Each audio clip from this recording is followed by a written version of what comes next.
Welcome everyone to the EED webinar on December 2nd, and our theme today is Restoring Resilience in Relationship. We have a few people joining us, Ariane, Irene, Cesar, and Marion, and more may join. So welcome everyone. I hope you're doing well today. Thank you all for muting yourselves in case you have background noise, but always feel free to unmute to make a comment or ask a question. You can interrupt me at any time. I don't mind because your questions are important. And welcome Deborah to the webinar. We've just started.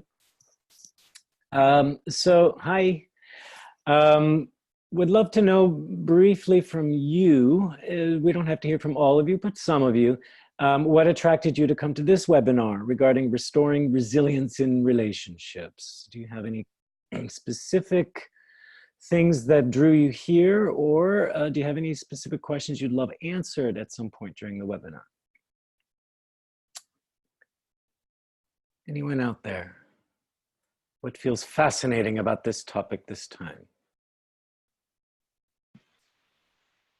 Yes. Well, Troy. Yes. Since I followed the last webinar around the game of power, I understood that most of our relationships are based on manipulation. Yeah. And I think that restoring resilience in relationship, to me, sounds related with having a healthy relationship based on appreciation and unconditional love instead of manipulation and try to do stuff in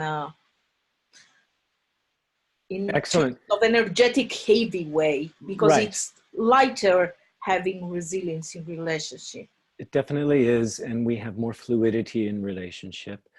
And yes, this is actually a continuation of the last webinar. I was presenting some of these ideas very briefly at the end of the last webinar, and so this one expands in much more detail. We have more space to how to create the resilience, how resilience works, some simple tips. And yeah, there's always going to be manipulation, the temptation to manipulate. I mean, this is what we call the games, the power games. And what we're showing you today is not how to eliminate it, but how to neutralize it, and also for yourself to come from a more resilient place so you don't have to resort to manipulations and depend upon power games in order to relate with others. So it brings in far more productivity and creativity, definitely. Anyone else have something to add or ask? Because you did a really good job, Irena, of summing this up. Okay, if you have anything to add at any time, please feel free to jump in. I'm going to go ahead to our next slide here. So, which is, what are we discovering? Already mentioned a little bit. So we're looking at an overview of how relationships act like mirrors and how they reflect our own inner selves through projection and games. All right, so that's on the game level, the manipulation level, and all these manipulations are really just projections of something going on within ourselves, and we're using others to work that stuff out. So in a way, there's always a double game going on. You're projecting on me, I'm projecting on you. We do this quite unconsciously, but we can become more conscious of it, learn how to neutralize it, and actually make use of these projections, all right? So that it is not destructive, but productive. And I'll show you what I mean in a minute, because we're going to explore how to create positive endowments. This is another way of saying positive projections. How to create positive endowments that build resilience and shift the relationship dynamic. Normally, we're doing negative projections, projections that are creating need or fear in order to gain control or validation. And a positive endowment is more based upon essence, autonomy, and resilience so that we're actually being co-creative rather than codependent, all right? Also, we're looking at tips for counteracting projection, transference, identity politics, and codependency, and more. So some simple tips to neutralize or counteract those so that you can steer the relationship back onto a resilient path. And most basically, we're going to look at some simple ways to enhance fluidity and well-being in relationship so that we are more in acceptance and appreciation of each other, and that way we can enjoy each other's company and co-create. So any questions come up there now that we've specified what we're looking at, or any comments here? If none, I will move on. And again, feel free to jump in. So some of you may have not, welcome Alina, good to see you. Some of you may not have been on one of these webinars before, so we'll briefly explain what is emergent essence dynamics, and then we'll move on from there. This helps contextualize where I'm coming from in the way we're addressing each topic and issue. So what is emergent essence dynamics, or EED? It is a fractal-based model, and it has a holistic approach to human dynamics, where it's pinpointing the most fundamental level that drives human dynamics. And this is what drives transformation and behavior. We're not focused primarily on transformation first. What we look for first is to restore resilience, well-being, and autonomy in a person. And then from there, a transformation will naturally occur. When we're restoring resilience and well-being, we are also neutralizing most resistance, which is also neutralizing resistance to change. From there, whatever resistance is left over is going to be key for the transformations that take place. What we're really doing then, by cutting down resistance, we're relaxing the ego, identity, or personality, and getting a person in touch with their own inner source, their essence, their infinite awareness, or higher wisdom, higher creativity, whatever you'd like to call it, okay? We're not accessing the fear-based ego. We're accessing a more permanent and timeless version of the person's self. We can all access this. And that is what creates the resilience and creativity. This, when we can reconcile the personality with the essence, that creates a liberation. It gives them more agility, more acceptance, where nothing is taboo. And therefore, there is more of a drive and a compelling desire to create, as opposed to a fearful drive to fix, change, modify whatever is going on. Because sometimes we can facilitate false transformations, and EED is about counteracting false transformation. So what we're really doing is not actually transformation, it's more of an alchemical process of transmutation, a transmutation of the situation, the person, where we're not adding or deleting, but simply taking everything that is there and rearranging it in its most purest expression, purest form, meaning it is coming from source, not from a false foundation. And so EED is like a universal model that anyone can use underneath any other methodology or technique, or just as a life skill for self-development and relationships. So this applies equally to coaching, leadership, mediation, facilitation, healing, and much, much more. Anyone wish to comment on that? That's one of the shortest spiels I've done so far. I'm proud of myself. So any initial comments there? Yeah, go ahead, Ariane. I just wonder spontaneously when I hear this, I think it really sounds good, and I see the point. And then in business, in the area where I'm applying my skills in facilitation and leadership coaching, I would think that people are afraid to show all of this depth instead of kind of bringing about their facade. So what is the motivation that you instantly kind of bring to play so that that doesn't happen? Right. This is a very good question, and it's a point that people make often. Number one, what I want to say is, of course, EED can get into deep and esoteric realms, but it is not necessary to speak about that or to necessarily go there, especially in a business setting. What we're really doing is we're retranslating that sort of stuff into something hands-on and pragmatic, so that, let's say, an engineer mind or a business mind can embrace this, because we're all accessing the creative side of ourselves, deeper wisdom in ourselves. It just tends to get a woo-woo factor added onto it, for example. So basic resilience, which equals basic well-being, which equals basic autonomy, everyone can understand that, right? So that the power comes within myself. I don't give away my power to someone else, my power and authority. Liberation and agility are also words that work well. So how do I access more autonomy within myself before looking outside for validation, or trying to grab power?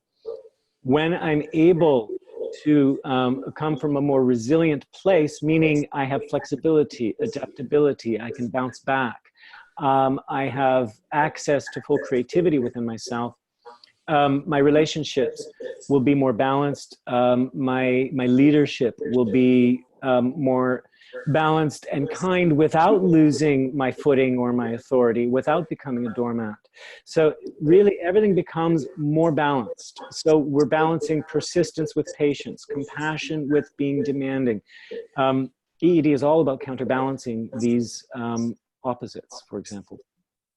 Did I really answer your question at all, Ariana? Does that help? Yes, I think you use some more words that I would feel comfortable about using. So that's already a good, because I think confronting people with letting go of an ego is not really feasible. Yeah, and I do want to underline, we are not about eliminating the ego masks or the facades or various facets of ourselves. What we're really doing is creating a connection between our various masks and personalities and identities, because we each have an identity in every different situation, whether you're at home, at work, or play. It's reconnecting that each mask with our central self, so that we can feel authentic in any situation without being attached to a version of authenticity, let's say.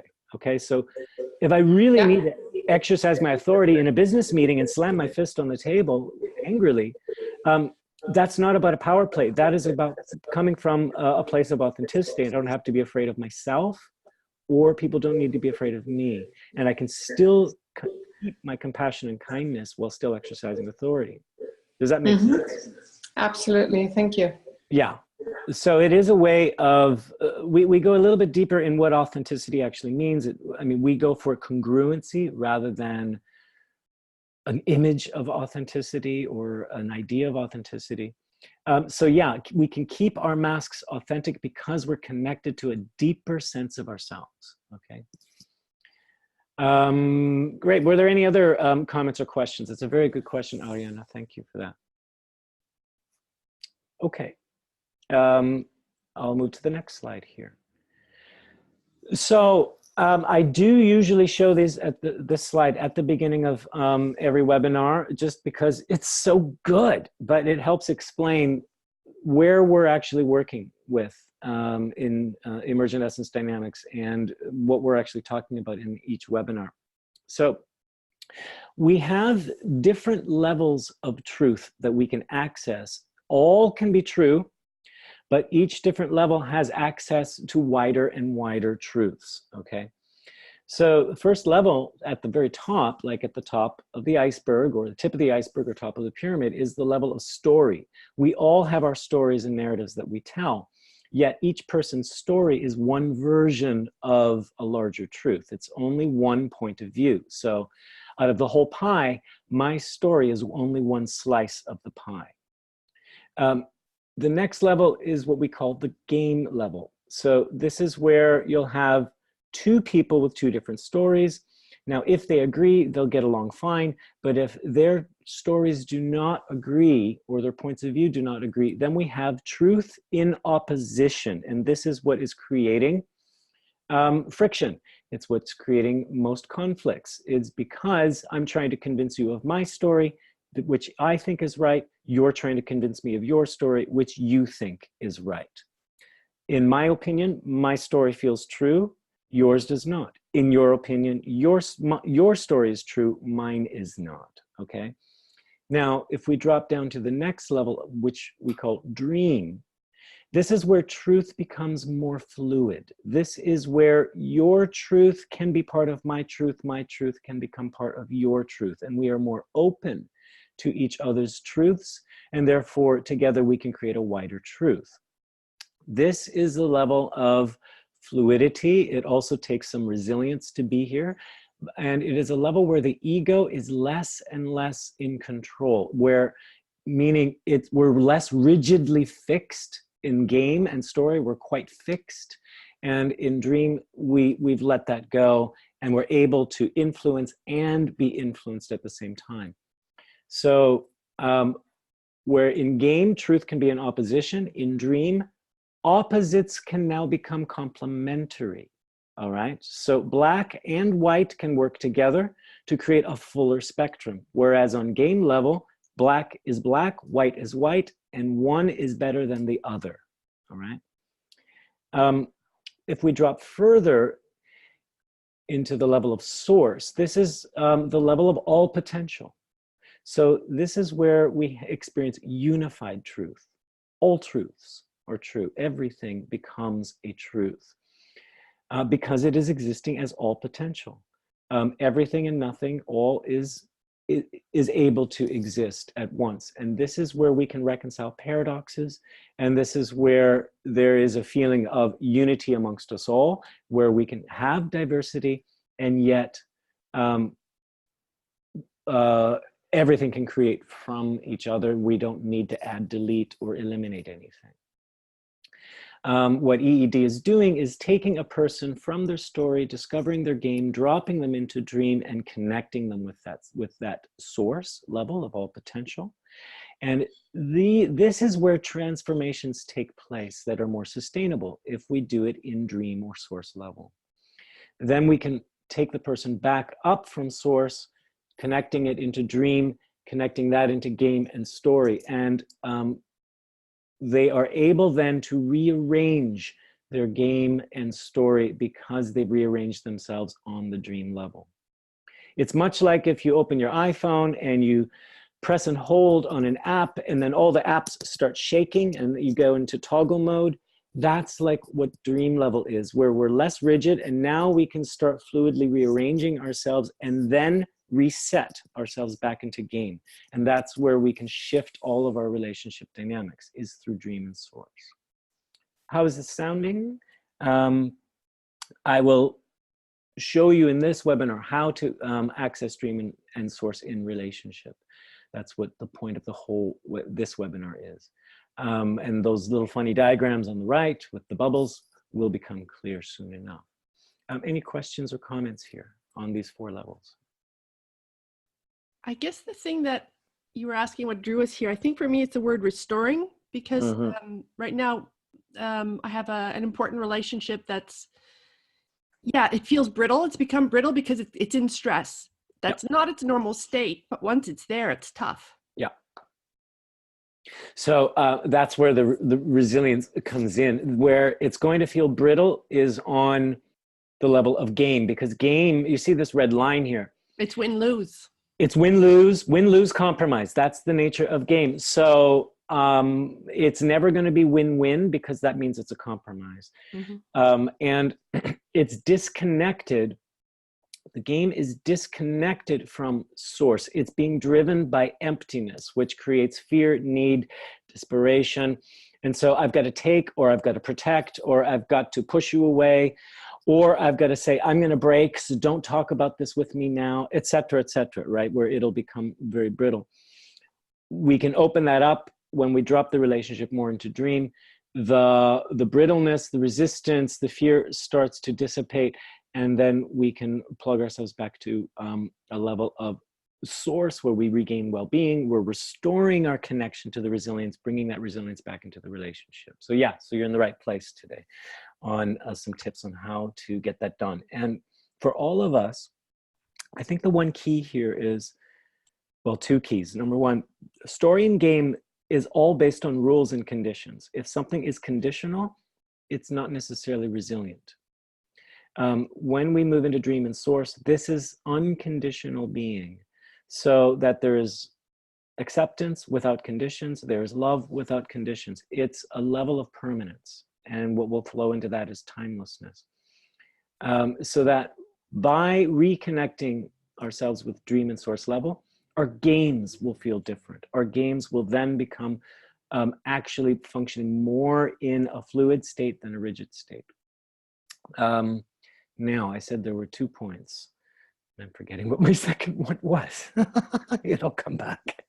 It was important. All right, any further comment there on this? Okay, so then let's get into the meat of it. Oh yeah, right, I said, driven by emptiness, rooted in resilience. So story and game is driven by emptiness, it's rigid, it's conditional. And dream and source is rooted in resilience, meaning we're coming from resilience. All right, so let's talk about what we mean by connected or disconnected with source. So there's source. We actually don't live at the level of source because that's the level of all potential. That's like in quantum physics, you have the wave or you have the particle. So source is more like the wave. It can be everything and anything. In our world, we're manifesting source, so to speak, or we're seeking a source. So in every moment, we'll have 2 versions of ourselves that pop up. This is the resilient self or the pathetic self. The resilient self is connected with source and acts from source energy, all right? The pathetic self is disconnected from source and so must create its own energy, and there's an underlying feeling of disconnection, emptiness, which means then this is a self driven by fear. So it's fearing annihilation, all right, basically. And so therefore it must control everything around it, and it must prove constantly that it exists, all right? So this pathetic self is what helps create the games, and most games are based upon power or control and validation. Validation meaning, do I exist? Power and control means I must make sure I exist, all right? Now, the pathetic self can mean a few things. It's quite self-indulgent, meaning poor me. It will indulge in victim mode a lot. That doesn't mean it can become a persecutor, but it feels that disconnection from the victim self. It has pathologies. So it's always coming from strategy. It is pathetic in the sense of it's addicted to pathos or drama. So you can see how our games can become very self-important, self-indulgent, very dramatic, and they're all built upon strategies and driven by fear. Any questions on that so far? Or does that seem pretty clear? Other words for the pathetic self could be your gremlin, your saboteur, limited beliefs, limited thinking, negative self-talk, inner critic, the inner judge. All of these fall under the category of pathetic self, okay? So what we do here, especially in EED, is pathetic selves will pop up, but we orient towards the resilient self. We get it in action, or the person's mind oriented on the side of the resilient self, and then we bridge that resilient self back to source, so there is a free flow between source and resilient self. It's meaning we need to plug it in. If the resilient self is not plugged in, it could break off and move over to the pathetic self side. So what this means is that all actions we take can come from a resilient self or a pathetic self. Those actions can be the same. What's driving the action can be different. So all strengths can be the same. We can have a strength of courage, of love, of confidence, of calmness, but it can be driven by pathetic self or resilient self, all right? So what we do is we put the resilient self and pathetic self in relationship to each other. It's like going between game and dream so that there's more of a free flow between the two. So that the pathetic self is very good at identifying problems. The pathetic self is not good at solving the problems because it feels disconnected from source. Therefore, it feels disconnected from true creativity. Rather, the pathetic self can identify the problem, put then the resilient self in charge because it has connection to source, and it can do the creative solutions. So we do not need to eliminate the pathetic self. We need to reconcile it with the resilient self so the both are free-flowing together in partnership. And that way we can take more resilient action rather than the pathetic self taking action because it takes action just to seek a source, to prove it exists and prove it can control its existence. And so therefore, it's going to always seek authority in someone or something else, all right? Whereas the resilient self takes action to create from source.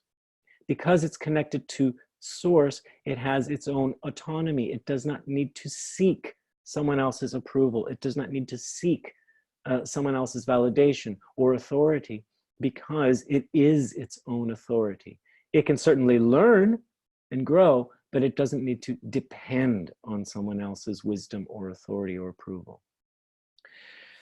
How is this sounding? Any questions or comments or inspirations from this slide here?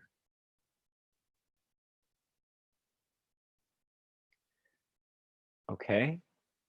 That's really clear? Are you sure? And I just need to know that I'm actually still here. Yeah, Ariana. I think it's very, very interesting. I just don't quite see what are the, I mean, I kind of understand, but I'm seeking to understand where the indicators are, where the signs are that there's pathetic self at play or there's the resilient self connected with source. So I can see that I'm myself, of course, I mean, can kind of relate to this, but how do you see this quickly? Yeah,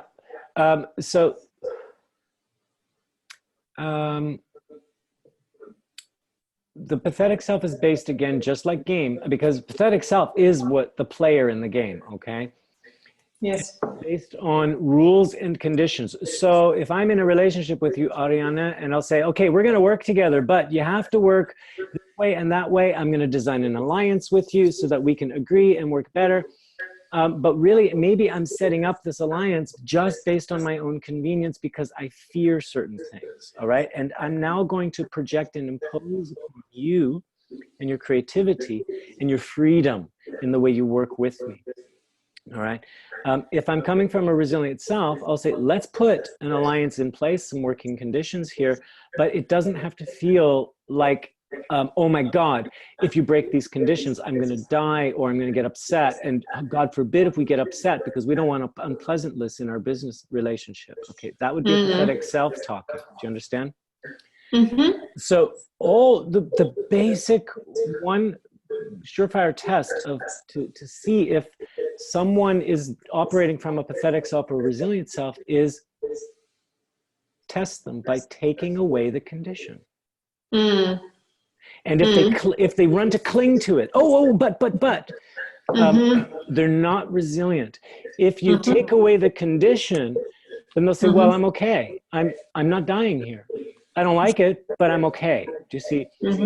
The one basic question we can ask ourselves to either return to resilience or restore resilience is, despite what's happening right now, how am I still okay?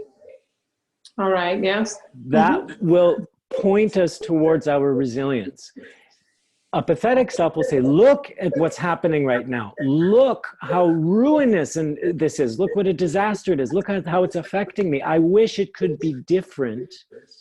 That is a pathetic self in touch with the disconnect, as opposed to a natural source of resilience in itself.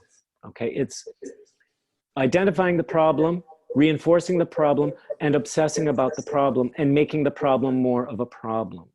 Mm-hmm. I get it. Yeah. Okay, is that helping to answer the question? I kind of did it maybe in a roundabout way.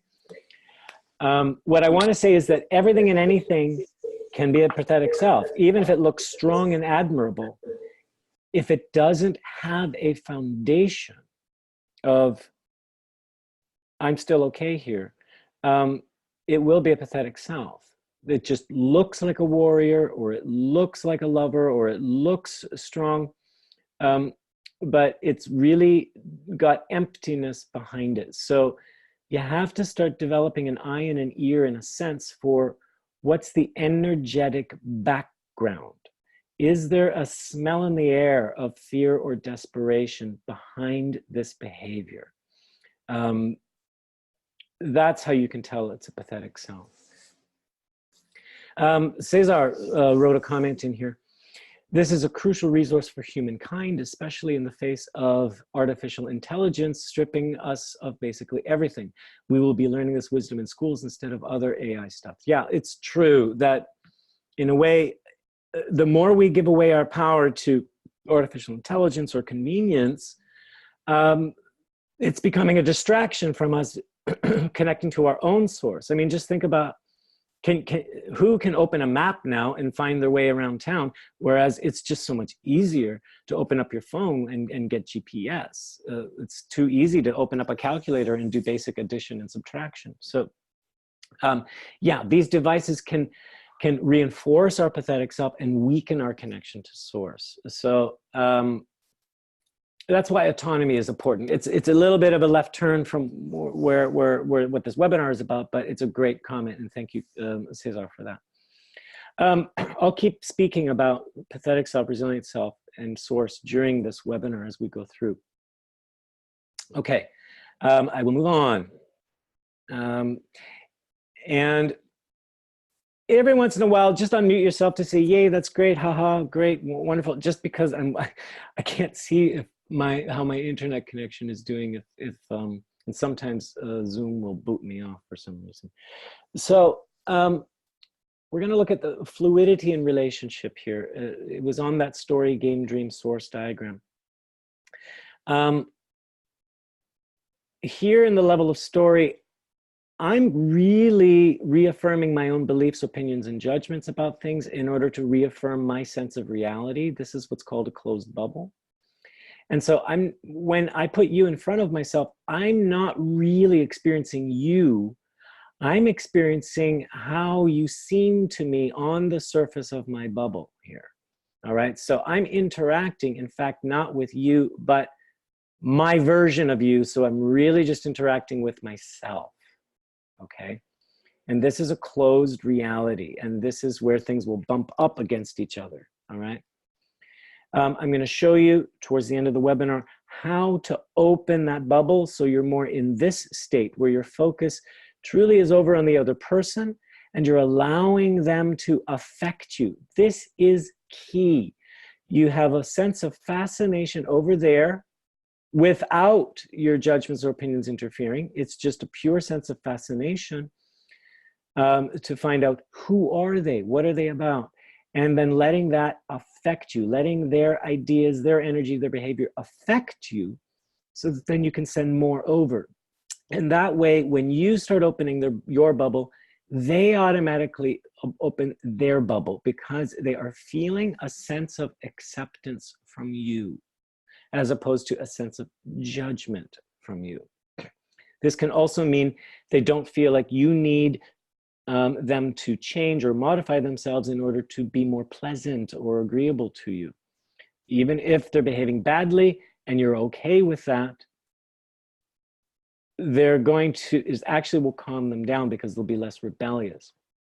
Now, disclaimer there. It doesn't mean you're tolerating or allowing their bad behavior.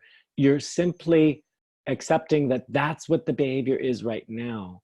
So, and I'm dealing with it from a level of acceptance, and therefore I can create from there. But I'm not driven to try to change or manipulate your behavior. That's a very, very, very subtle distinction. Does everyone understand what I'm saying there? That you may not like the behavior in front of you, but you're still accepting it, meaning it is what it is. Any questions or comments on that particular point? Okay.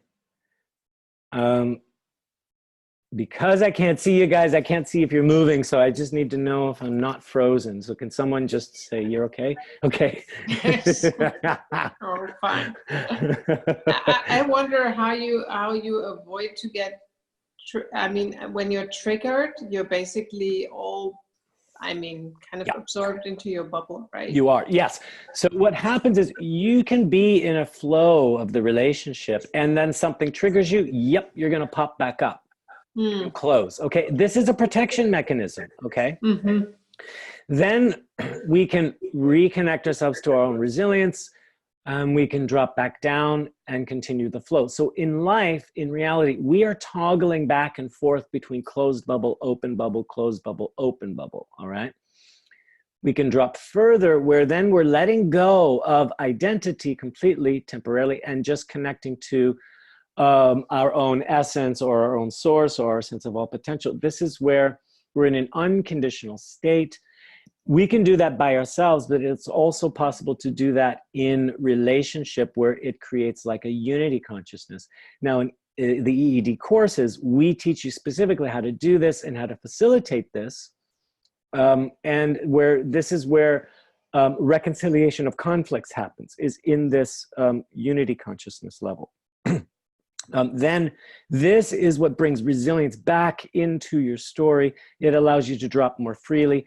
And once you start accessing each level, you can return to it more and more and eventually cultivate a free passage between all these levels, which makes all your relationships healthy, and you don't have to be afraid of this closed bubble state, okay? Let me just double check here. There was another comment here, which is, all okay. Okay, great, thanks. Awesome.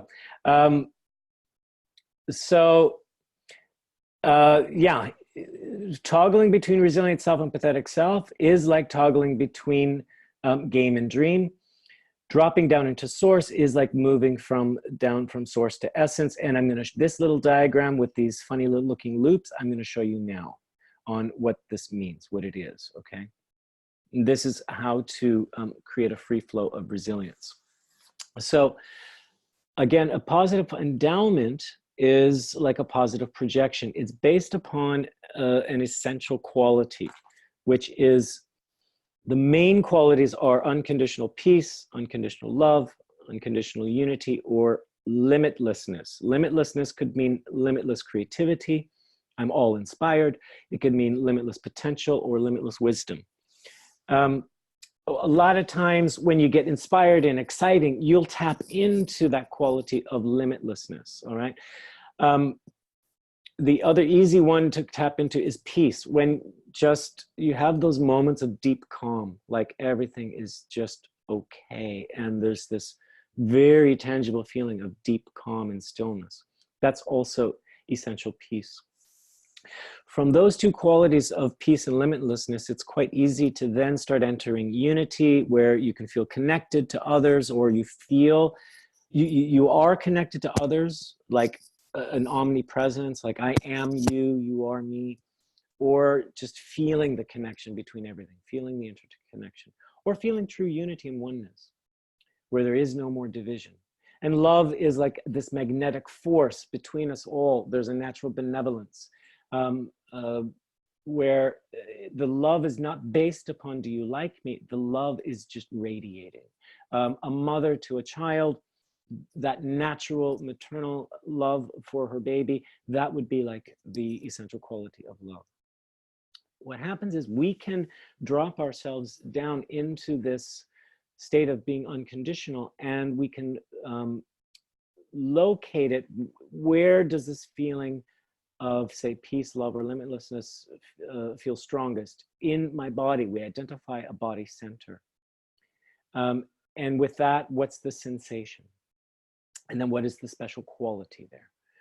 And we can start circulating that through our body, like down to our toes, back to the center, up to our head, back to the center.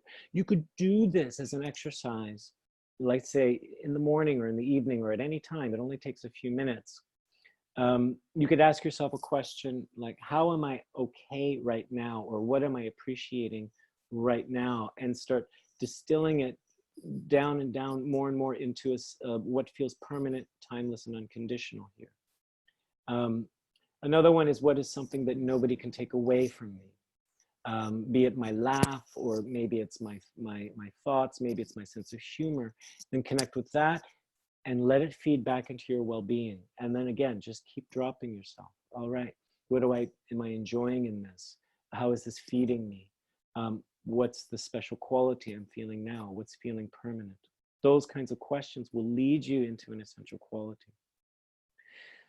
You can circulate that tangible energy through the body, and then you can start extending it down into the earth, meaning just let it go through your feet down into the earth, let it spread out, and then gradually bring it naturally comes back, and notice what it brings from the earth, and let that feed into your system, and then let it rise up into the sky, out through your head, to the universe, and then naturally let it come back and notice what you're receiving. What that does is it gives you a context where your resilience exists, meaning it's rooted, it's grounded into the earth, and it's also able to be generous to the world around it and receive inspiration. So the image that when I take people through this process, they get the image of a tree where they're a strong, sturdy trunk with roots that go deep into earth and branches that reach up into the sky. So you can circulate this kind of quality in yourself. Then you can imagine giving that quality freely to someone else, right? Where you can imagine them made of that very same substance. If it's unconditional love that you're personally experiencing right now, you could then imagine seeing their face and imagine them being filled with that unconditional quality, that it is them. Behind the mask, this unconditional quality is there. Then, because of history that you've had with this person, even if they just finished screaming at you 2 minutes ago, that history might start destroying that endowment, because it'll say, no, they're not capable of love. So you've got to come back to reconnect with your own center, circulate that energy within yourself, and then say, in order for me to allow that person to possess this very same quality, what am I letting go of in myself? What am I taking into myself, or what am I taking on? What am I freely giving?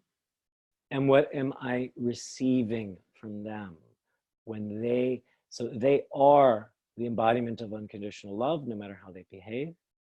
What am I receiving from them? And what do I enjoy or appreciate in that? Let that feed into your loop. And what you want to facilitate is this give and receive between them. You can do all of this in your imagination. It's like working with quantum entanglement, where by you shifting your perception of them and giving this endowment, you're endowing yourself and them. It does already shift the dynamic in your relationship, because it's shifting your behavior and your perception of them, which shifts how you behave around them, which then shifts them, okay? Throughout this endowment setup or preparation, as you're doing this work, you ask yourself, how am I still perfectly okay? Even if the endowment breaks, how am I still perfectly okay? Even if you can still see their angry face, how are you still perfectly okay? The key to sustaining a positive endowment is, no matter how they behave on the inside, you have a firm belief with 100% conviction that they possess this quality, even if it's deeply buried inside them. All right.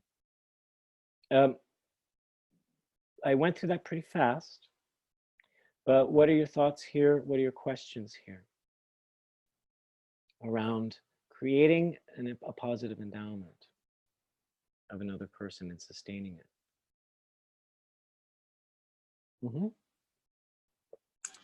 Irene.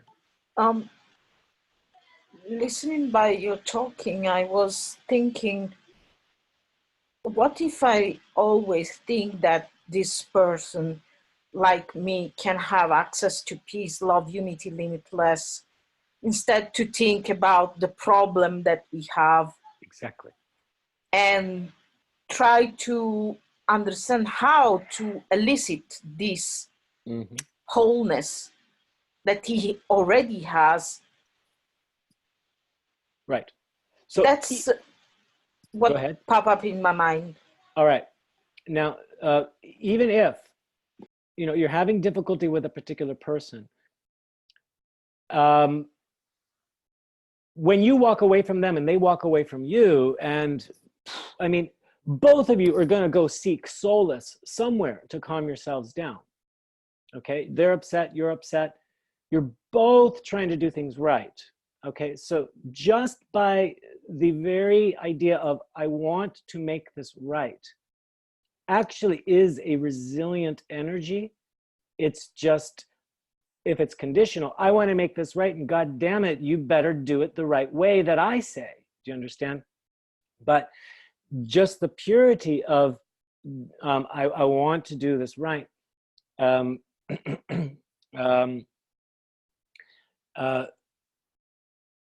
More go into what's the resilient energy in that desire. Let go of the desire, and what is the resilient energy?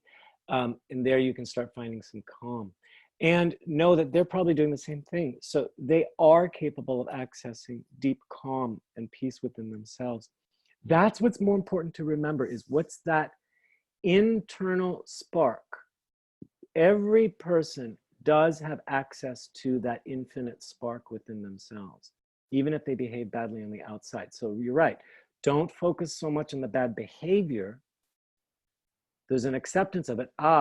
They're behaving naturally for their story. And underneath that, there's a dream and there's a source. And that's what I will start engaging with, is that dream level and source level in them, despite the bad behaviors in front of me. And at the same time, you're connecting yourself to that sense of source.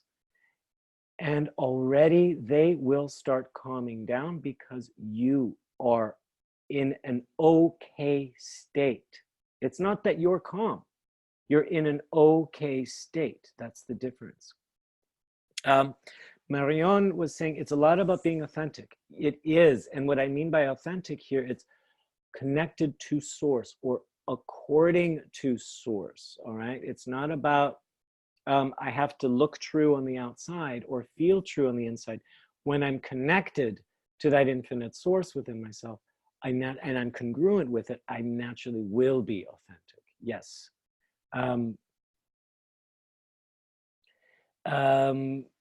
And Cesar was saying unified theory and genetics, they carry with them the gene waiting to unfold in proper conditions. Yeah, I mean, that's like source, the seed. It's like the seed DNA, all right? Maybe as it grows out, it gets distortions. We can have a pure intention and then bad behaviors on the outside. Those behaviors become distorted. A positive endowment helps neutralize your perception of their behaviors and re-engage with the purity behind the behavior, the purity that exists in the person. Maybe there are truly 100% evil people in the world, but I'd say 99.9999999% are actually benevolent deep down. Each person was born as a baby, and each person is capable of love for something or someone. So when you have that endowment, ready within yourself, then what you want to do is you want to start sending that out. And I already described that a little bit. You can endow a situation, you can endow a person, and start this at home in your armchair first. And you know how we can have conversations in our minds or arguments in our minds with somebody else, and they start arguing back, and you're like, oh, how do I respond to that? And what we're really doing is we're imagining or programming our relationship with that person internally, and that then creates a belief system. And so when we actually see that person, we're actually responding to the programming that we've done. That's partially based in history, and it's partially based in the internal beliefs we hold. An endowment, shifting the endowment, will help neutralize those beliefs so you can create a new history. So you take that energy that's circulating within you, that unconditional energy, and then you start to send it out to the person in your imagination. Freely give it, and notice how they receive it. Maybe in your imagination, they refuse it. They don't think it's real. They reject it. Fine, take it back into yourself, recirculate, enjoy that energy within yourself, charge it up, then freely give it again. By the third, fourth, fifth time in your imagination, you will notice it affecting them. You will notice some shift or reaction, or that they do actually take it. And then just enjoy how they're receiving it, and know that that energy then starts circulating in their system, all right? And then quite naturally, as it charges up in them, they will freely give something back to you, a quality or whatever they're experiencing. Freely receive it into yourself. When you can start in your imagination, facilitating a free flow of give and receive between both of you, the endowment starts to work. And then you'll start seeing proof in their behavior where they're relaxing, they're shifting, they're truly talking and acting through this give and receive. Because you can imagine also that they're plugging into the earth and the sky. And this is what unity consciousness starts to look like, where it's like water flowing between two glasses, two containers, and you realize I'm not the glass, but I'm actually the water, and I'm free flowing between the two. And there's such a liberating feeling in that. And so that's what allows the fluidity in the relationship. That's how we're essence to essence. Any questions or comments on this slide or diagram? And this takes practice, but I'm saying do it internally first. Do that several times. If you're having difficulty with a person, for example, sit in your armchair and spend a few minutes just charging up your own resilience within yourself, that loop, and then start sending it out and receiving, sending and receiving, and notice how you feel differently. Notice the expression on their face, how it's different. Notice the energy from them that comes back at you, how it's different and how it's nurturing. And then start to do that a few times. And then the next time you do see them in person, immediately notice what's different in yourself, in them, and reconnect back to that center. And just notice the small changes and appreciate the small changes.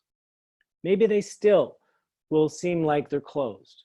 It doesn't matter. You're practicing looking at the inside, at the all potential of the person.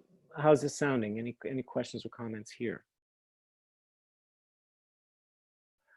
It's simple to do, not so simple to maintain, but with practice, it gets easier and easier. And I've dealt with some very difficult people in very difficult situations, and I've done this, and for a few minutes, we hit these points of calm or resolution or free flow, and then they might snap back into their strong game, and I can just follow them there, and then I can drop again. The more you drop, the more they drop. It's who has the strongest endowment is what's going to lead the relationship between game and dream level. So just keep focusing on return to center, return to dream, return to resilience. And if you break the endowment, great, fine. Don't get too hard on yourself. Just generate it again, reactivate it.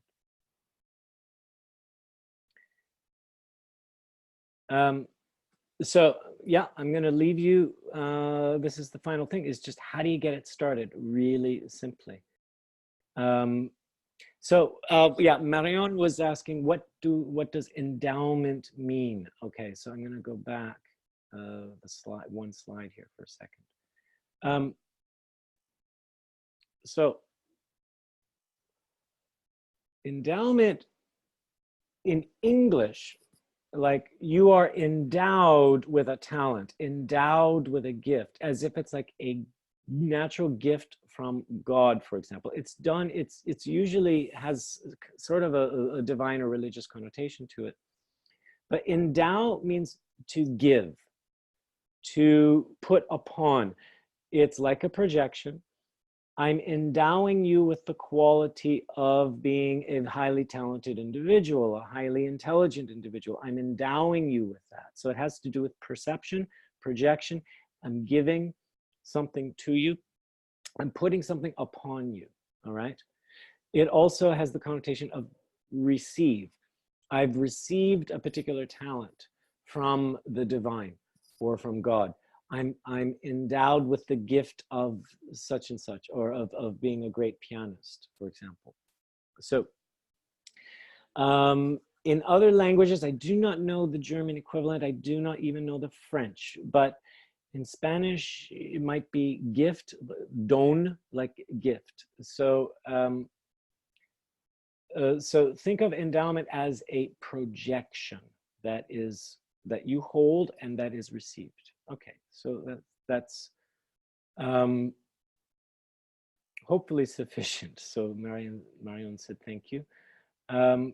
Okay, so how do we open our bubble? All right. Normally, okay, when we see another person, we'll recognize things immediately. We recognize their good and their bad behaviors. We recognize the color of their hair, their clothes, everything. But with everything we recognize, we will have a judgment around it. And what most people do is they act quickly from the judgment, all right? And what that does then is creates a loop where whatever I see, I judge, I act from there. I'm going to see more, I judge it, I act from there. All that's going to do is keep sealing the bubble, keep sealing your rigid reality, where you are unwilling to be influenced, you're unwilling to be flexible, you're just reinforcing your story, your version of reality. So judgments are great, but it's when we act upon them all the time, 100% too soon, we run the risk of being resistant to the world around us, all right? So then how do we counteract that? It's through acceptance. So what I see over there, that's recognition. When I move into acceptance, it's all right, that's what it is. There's no need to change it or modify it. It is what it is, and that's it. So the most difficult step here is to suspend judgment. We'll have the judgment always. The key is not to act on it, but come back from judgment into acceptance. All right, I see your eyes are blue. They look scary and cold. I could act from there and start creating distance or arguing with you or trying to soften you up. But instead, I stay with it. Look at those cold, blue, steely eyes. That's what they are. They're blue. They're eyes and they're blue. Okay, it's as simple as that. And I stay there. Then I can move into fascination. That means I'm putting my attention over there on the other person outside of my own reality bubble. All right, look at those blue eyes. What's fascinating about them? Well, they actually look very clear and they're sparkling, all right? Then the next step can be appreciation. This is where I'm allowing myself to be influenced, to take in that information back into myself and finding value in it.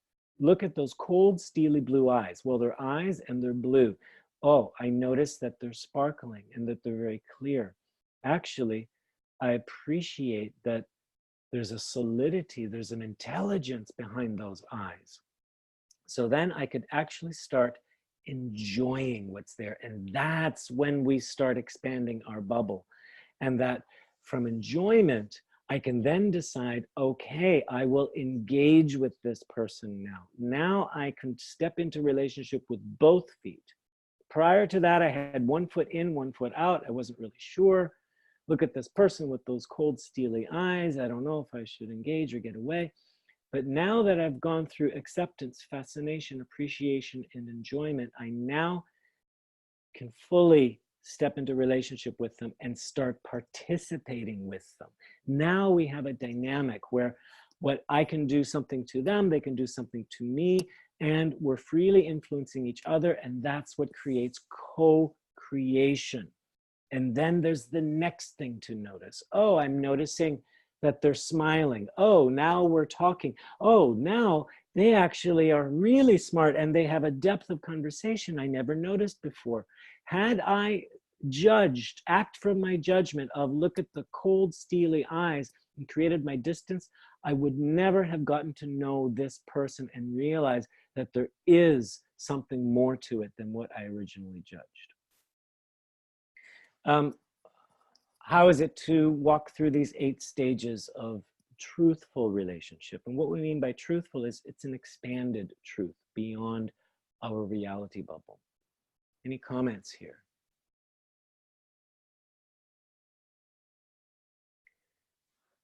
This is also something you can practice in your armchair and start with easy things that you can somewhat accept. Yeah, go ahead, Ariana. I was just thinking that it takes away some of the speed that I sometimes feel myself and others being addicted to. It's Yes. like, yeah. We're well trained to make snap judgments and act quickly because we are in survival mode. That's what survival mode is about. Mm. The reality, though, is we're not living in a jungle anymore as a wild, fighting wild beasts. There's where you do need your snap judgment, okay? Look at that lion, he's angry, I better run or else I'm food, okay? We can, in our current society, take the extra time to run through these extra steps, all right?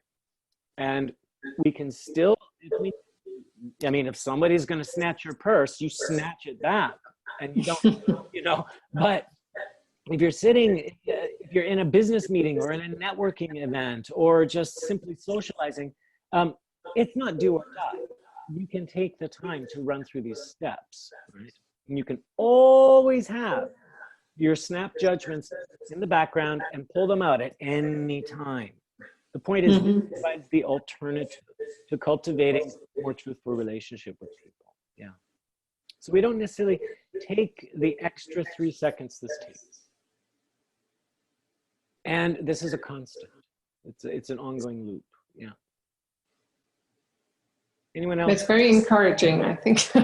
Yes, and what it does is these steps calm you down first, which already starts affecting them. Mm.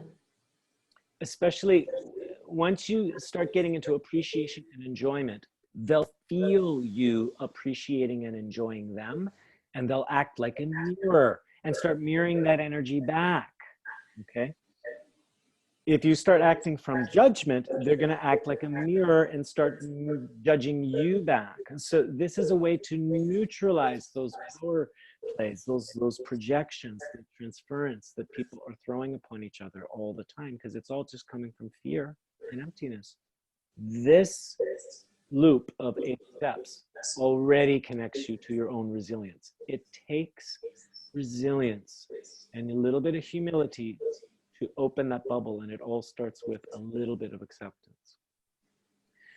Once there's a little bit of acceptance, we can become fascinated. And this fascination, it's not curiosity, it is, I put my whole self over there with my emotions and my feelings and my thoughts. I don't hide behind a barrier.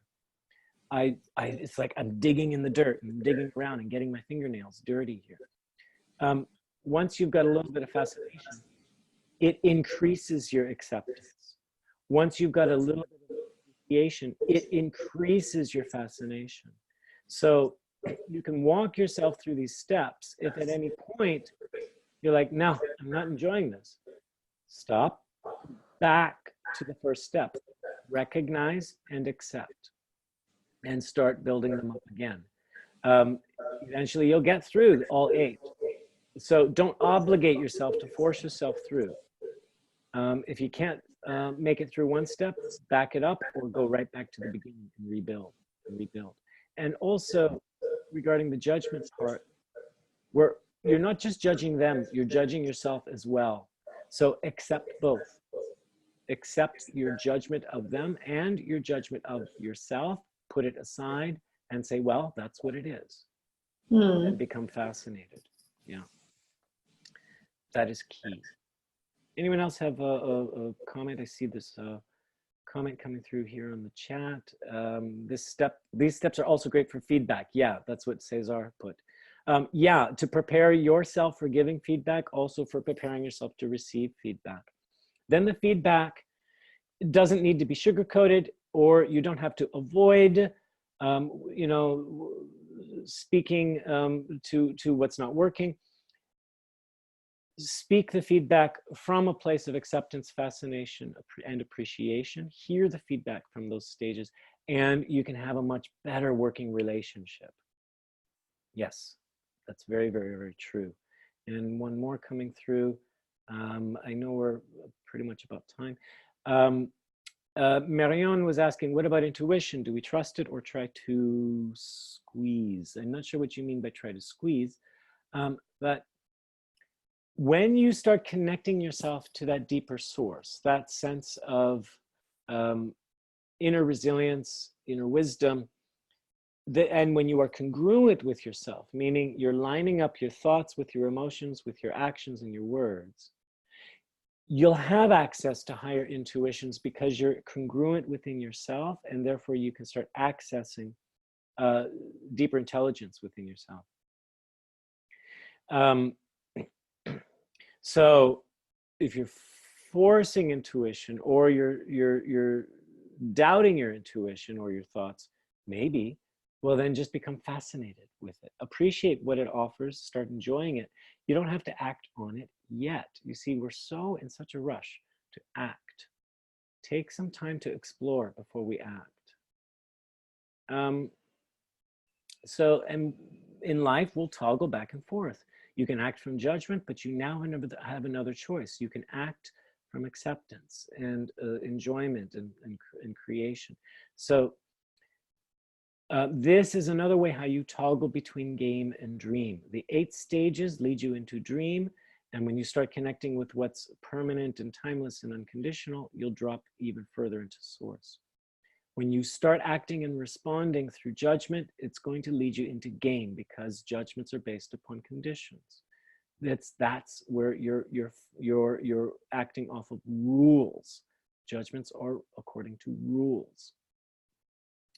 So I'll give you a quick summary and then I will let you guys go. I thought I might have been able to have time to give a demo on this, but still, it's always I have too much information to offer. So you'll want to stick around for the summary if you can.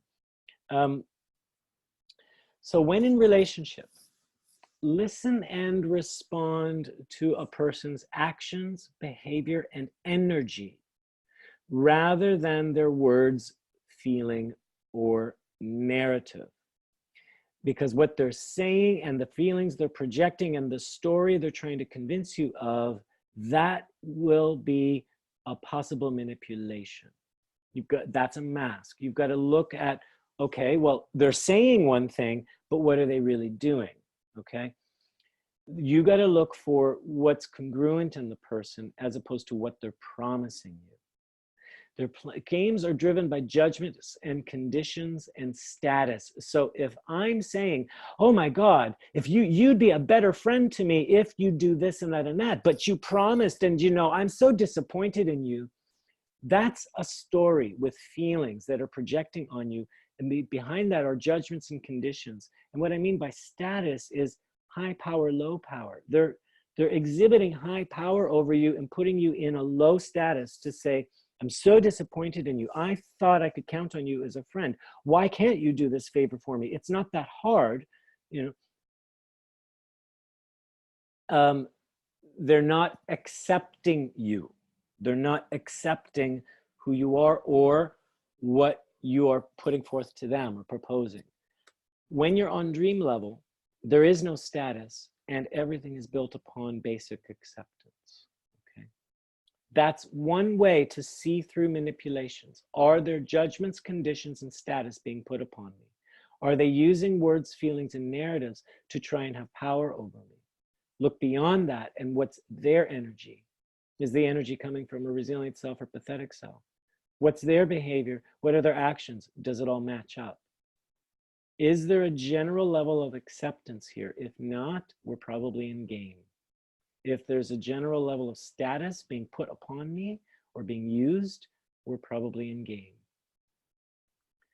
So before you act from a set or rigid judgment, move first into a little bit of acceptance to open the bubble. Take a little bit of time to calm yourself down, slow down yourself in the relationship, and then start noticing when you start opening the bubble, what happens to them. So practice the 8 stages of truthful relationship on a daily basis to gain more fluidity between game and dream levels. Look into yourself first to experience any essential qualities and start practicing activating your own vertical loop. Get that experienced in yourself first, right? Then, and know that these essential qualities are unconditional. What also they are self-generating and self-perpetuating. They don't depend on something else. Unconditional love does not depend on someone else. It's just a love that comes from a source and it just radiates generously, okay? Trust is not an essential quality. It's built upon conditions. It's dependent on someone else or something else in order for trust to exist. Essential qualities depend on nothing to exist. They are just permanent, they're timeless, and they're unconditional. So again, the most common are peace, love, unity, and limitlessness. If you start working with endowments, when you're sending the positive endowment, see the other person as already being made of that essential quality you are experiencing. So activate that quality in yourself first, then send the endowment. And remember, no matter how they behave on the outside, you're convinced that they are that quality on the inside, that their source, from when they are connected to a source and that quality. So even if they raise their voice and they're filled, you can still imagine them being filled with unconditional love.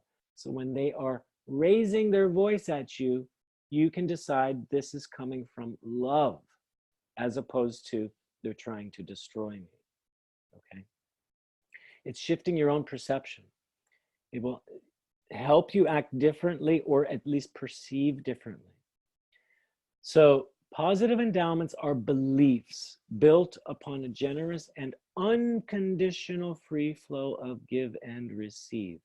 If it's starting to become conditional, the endowment has collapsed.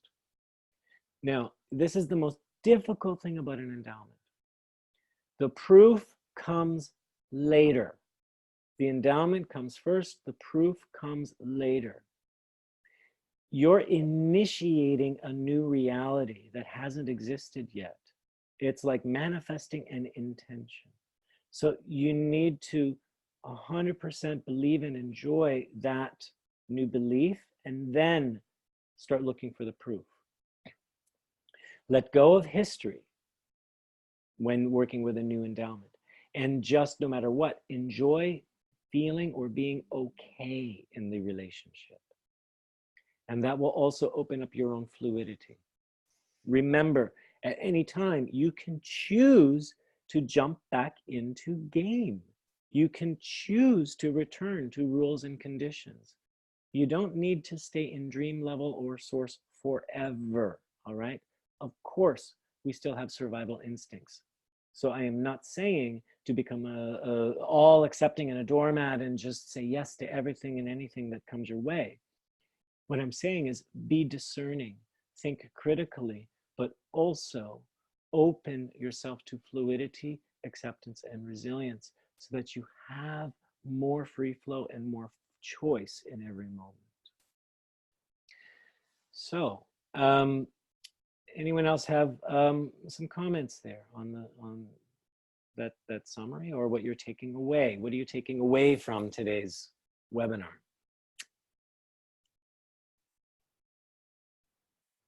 What stands out? Yes, Irina. Oh, but of course, anytime you give a lot of content and things to reflect on, but I was amazed how precise was your list of essential qualities and practice these. And it's really the graduation that it's so precise that amazed me very much. And my takeaway that I'm living a relationship based on this, but it was done spontaneous by me. Yes. And I will apply much more on other relationship, because I think it's very powerful, especially what you say about positive endowment, because I'm seeing with this person that the way I am open to him is changing him. Right. It's kind of becoming a person that even him didn't know was possible. Right. Exactly. I just want to say, Ariana was saying she's taking away the 8 steps. She wants to try them out, slow herself down more often. And Cesar is saying, wow, this is relationship engineering. It is. It is not. This is this is a resilient way of building relationship. And when you're coming from the resilient place, they will act like a mirror, and they will start finding their resilience, not through you, but within themselves. And this has you both take ownership of yourselves.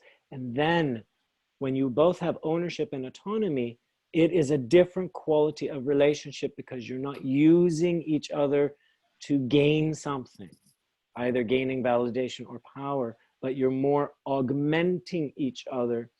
And it's a baseline, through a baseline of acceptance, and that brings more creativity. Now, I have to say, again, I will stress, positive endowments are not always easy to sustain, because we are so used to this gain level. So it just takes practice and discipline. And it's okay if the endowment breaks. You can reconstruct and reconstruct and reconstruct. And also, endow yourself. You can do this to yourself, a positive endowment. And positive endowments, do not confuse this with, I need to be a nicer person. This is not what I am saying. You are a person that has acceptance, but also discernment. So if you're dealing with a difficult person, you're endowing them with a quality. Maybe it's unity or unconditional love or something else. And they're still making you angry. It's fine to be angry. That's part of your range. You can feel the anger, and you can still work through the 8 stages of relationship, meaning I accept my anger. I accept that they're being unfair to me, or what? No, unfair is the judgment. What are they doing? They're saying no to me, and I'm angry. Okay, now if I accept that, what's fascinating, what can I appreciate, what can I enjoy? Now I can work in a negotiation. Yes, Cesar is saying you are beyond your anger. You don't have to eliminate it, but you can find what's the creative source behind my anger. Maybe there is passion. Maybe there is something deeper here, okay? So I'm not saying eliminate negativity. Positive endowment does not mean eliminating negativity. I could call this resilient endowment, all right? It's another way to say it. And by the way, Irena, there's more than 4 essential qualities there. I've identified 10, but the others are just variations of those 4, okay? But they all centralize around peace, unity, love, and limitlessness. So yeah, what you are perceiving as something as negative, you'll always, as Cesar was saying, you'll find the diamonds in the negativity. That's what those 8 stages are for, is what we might previously have judged as something bad or negative. If we take time, and it takes resilience, take time to be in relationship with it, we will find something, because something is not 100% bad. That's just simply not quite true, okay? We can always extract more from our experiences when we come from acceptance. So our next webinar is connecting to source. In a way, it's a continuation of this, meaning, you know, well, how do I actually get into the source? How actually do I create this vertical resilient loop? And I want to leave room in that webinar to do a demonstration so that you see it in action as opposed to just being talked about. So that will be on January 8th, connecting to source. We now have a new webinar registration site for 2020. So it's EED-webinars-2020.eventbrite.com. It's open now, so you can go already register for January 8th. You'll also see that I've set all the dates for the rest of the year. I just not have set all the webinar topics for the rest of the year. I'm still working that out, but those will be added shortly.